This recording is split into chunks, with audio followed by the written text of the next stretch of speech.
శివుడు దీన్ని చూస్తూ ఉంటాడు. సాధారణంగా నాబోటిగాడు బాహ్య సౌందర్యం చూస్తాడు. వాళ్ళు బలంగా ఉన్నారా, బలహీనంగా ఉన్నారా, వాళ్ళకి డబ్బు ఉందా, వాళ్ళకి డబ్బు లేదా, వాడు అధికారి కాడా, ఇటువంటివన్నీ నాబోటిగాడు చూసేవి. పరమేశ్వరుడికి ఎవడు ఏదైనా అది ఆయన వలన అయ్యాడు తప్ప అలా అవడం ఆయన అనుగ్రహం లేకుండా అయిన వాడు మాత్రం సృష్టిలో ఎవడూ లేడు. అసలు ఆ శరీరం ఉందంటే ఆయన అనుగ్రహం కాదు. అయినప్పుడు ఇంకా శరీరం ఓ పదవిని పొందింది అంటే ఆయన అనుగ్రహం వినా ఎలా అవుతుంది? అయ్యే అధికారం లేదు.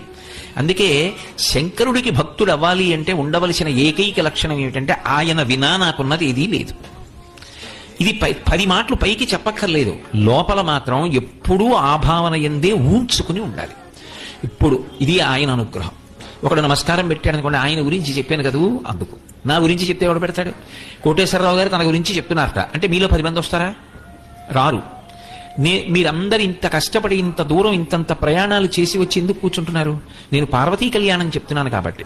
నేను అలా నడిచి వెళ్ళిపోతుంటే మీరు నాకు నమస్కారం చేస్తారు. నేనెవరో మీకు తెలియదు, నేను ఎక్కడుంటానో తెలియదు, నాకెంతమంది బిడ్డలో మీకు తెలియదు, నేనేం సంపాదించానో మీకు తెలియదు, సంపాదించలేదు